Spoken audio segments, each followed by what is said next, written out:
Imagine um homem que desafiou sozinho o maior império de sua época. Um escravo, um gladiador, um guerreiro. Seu nome? Espartacus. Poucos personagens da antiguidade despertam tanto fascínio quanto ele. Sua história mistura realidade e lenda.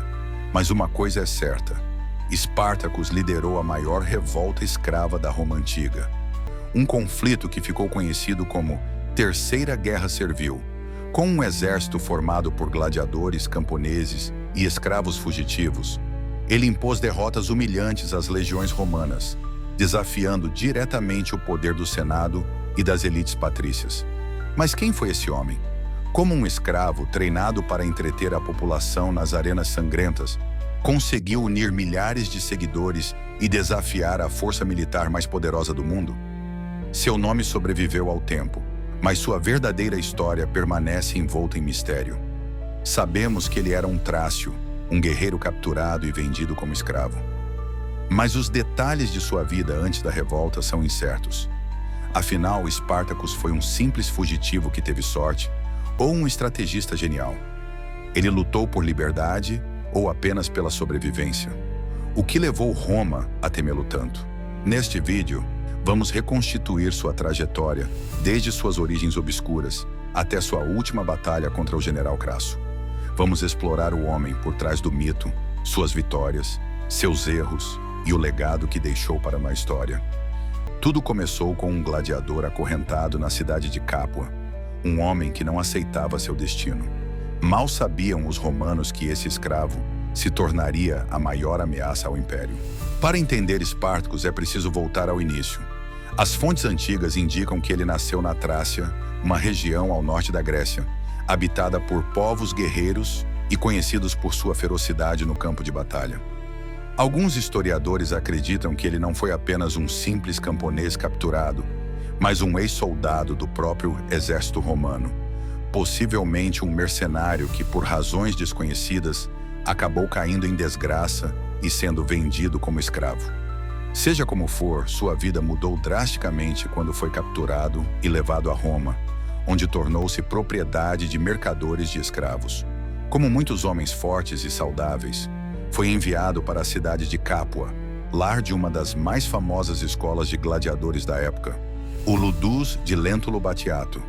O treinamento era brutal. Os gladiadores eram forçados a lutar até a morte por diversão da elite romana. A fome, os ferimentos e a ameaça constante da execução faziam parte do dia a dia. Mas Espartacus não era um homem comum. Desde o início, ele demonstrou inteligência, liderança e uma determinação que o diferenciava dos demais. Ele logo percebeu que o Ludus não era uma prisão intransponível. Entre os gladiadores, havia não apenas escravos, mas também homens com sede de vingança, prontos para desafiar seus senhores. E assim, Espartacus começou a conspirar. Foi em 73 a.C. que a oportunidade surgiu. Com a ajuda de outros gladiadores, ele organizou uma fuga audaciosa. Armados apenas com facas de cozinha e ferramentas improvisadas, eles mataram os guardas, tomaram armas reais e escaparam. Agora, não eram mais apenas gladiadores, eram homens livres e estavam prontos para a guerra. A fuga de Espartacus e seus companheiros foi apenas o começo. Eles não eram mais escravos, mas fugitivos caçados pelo Império. Com pouco mais de 70 homens, o grupo inicialmente se refugiou no Monte Vesúvio, uma posição estratégica que lhes dava vantagem contra qualquer ataque surpresa. O Senado romano, convencido de que se tratava de um mero bando desorganizado, enviou uma pequena força militar para capturá-los rapidamente. Foi um erro fatal. Espartacus não era um simples gladiador. Ele conhecia a arte da guerra. Aproveitando-se do terreno montanhoso e da arrogância dos romanos, ele e seus homens emboscaram os soldados, os massacraram e capturaram suas armas. A notícia da vitória se espalhou como fogo. Escravos de toda a Itália começaram a fugir de suas propriedades e se unir a Espartacus. O pequeno grupo de fugitivos cresceu para milhares. Ele já não liderava apenas gladiadores, mas também agricultores, pastores e prisioneiros. O que começou como um motim em uma escola de gladiadores agora se tornava uma rebelião de escala jamais vista. Espalhando o caos pelo sul da Itália, Espartacus e seus generais, entre eles Crisso e Enomal, derrotavam um exército romano após o outro. As autoridades continuavam subestimando a ameaça, enviando tropas despreparadas que eram esmagadas com facilidade. Mas essa não era apenas uma revolta sem controle. Espartacus organizou seu exército com disciplina e estratégia. Ele evitava confrontos diretos desnecessários, usava táticas de guerrilha e mantinha suas tropas em constante movimento, confundindo os romanos. Quanto mais vencia, mais sua força crescia. O império começava a perceber que estava diante de algo muito maior do que um simples levante escravo. A rebelião de Espartacus ameaçava o próprio coração de Roma. O que começou como uma fuga desesperada havia se transformado em um exército rebelde que aterrorizava Roma. Espartacus e seus homens conquistaram uma série de vitórias impressionantes, desafiando a autoridade do Senado. Mas qual era o verdadeiro plano dele? As fontes antigas sugerem que Espartacus não queria derrubar Roma, mas sim escapar da Itália. Ele sabia que, no fim, o império reuniria forças esmagadoras contra ele. Assim, sua ideia inicial teria sido marchar para o norte, cruzar os Alpes e permitir que seus seguidores retornassem às suas terras de origem. Mas algo o fez mudar de ideia. Após meses de campanha, em vez de seguir para o norte, Espartacus virou-se para o sul. Algumas teorias tentam explicar essa decisão. Talvez muitos de seus seguidores, acostumados à vida na Itália, não quisessem abandonar a península. Outra hipótese sugere que ele pretendia cruzar o Mediterrâneo para a Sicília, uma ilha onde grandes revoltas escravas já haviam ocorrido no passado. Se conseguisse atravessar, poderia transformar a ilha em uma fortaleza para resistir a Roma. Mas o destino começava a se voltar contra Espartacus. Seus exércitos cresceram demais e começaram a perder a disciplina. Além disso, divisões internas enfraqueceram o movimento.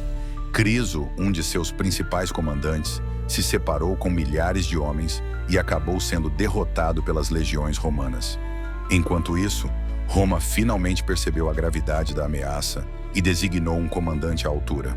O general Marco Licínio Crasso, um dos homens mais ricos da República, assumiu a missão de acabar com a revolta de uma vez por todas. Com um exército disciplinado e recursos praticamente ilimitados, ele cercou Espartacus e preparou o golpe final. A maior batalha da revolta estava prestes a começar. Espartacus sabia que o cerco estava se fechando.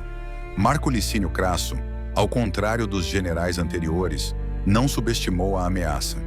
Determinado a acabar com a rebelião, ele usou métodos brutais para conter o avanço dos escravos. Quando um grupo de soldados romanos recuou em batalha, Crasso ordenou a prática da dizimação, uma punição cruel em que 1 a cada 10 soldados era morto pelos próprios companheiros. O recado estava dado. A única opção era lutar até o fim.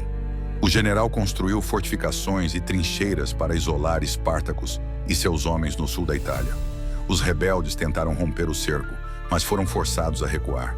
Para piorar, a esperança de uma fuga para a Sicília se desfez quando os navios que Espartacus supostamente havia contratado para transportá-los nunca apareceram.